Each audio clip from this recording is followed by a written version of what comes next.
भगवत गीता को जीवन में उतारना यह तो गीता परिवार की मुख्य शिक्षा है।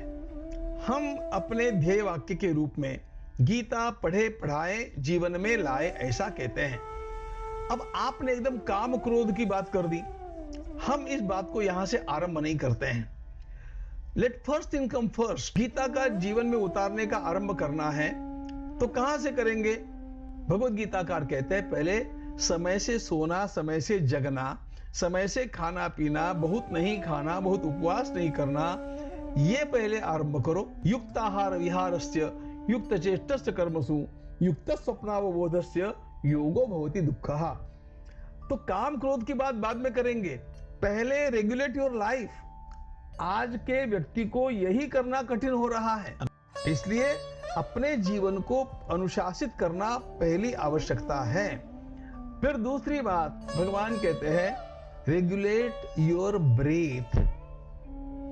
भगवान प्राणायाम को भी एक यज्ञ कहते हैं, और यदि हम अपने जीवन को साधते हैं, उसको डिसिप्लिन में लाते हैं, यदि हम शरीर की आदतों को ठीक ठाक करते हैं, हम प्राण को स्थिर करते हैं, तो अपने आप हमारे मन की चंचलता कम हो जाती है।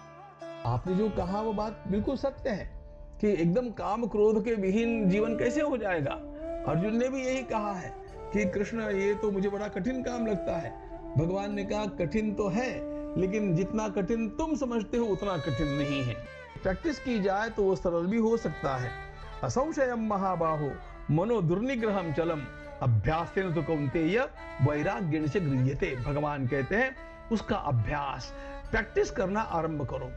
और जब हम लोग अपने शरीर को नियमित करते हैं, अपनी आदतों को रेगुलेट कर लेते हैं, भगवत गीता ने एक बात कही, अवॉइड ऑल एक्सट्रीम्स। सारी एक्सट्रीम को अवॉइड करके एक संतुलित जीवन जीना आरंभ करते हैं। अपनी सांस को भी हम जब रेगुलेट कर लेते हैं तो मन अपने आप स्थिर होने लगता है, और जब मन स्थिर होने लगता है तो काम का, क्रोध का, लोभ का जो वेग सामान्य आदमी में होता है ना, वो उस आदमी में नहीं रह जाता।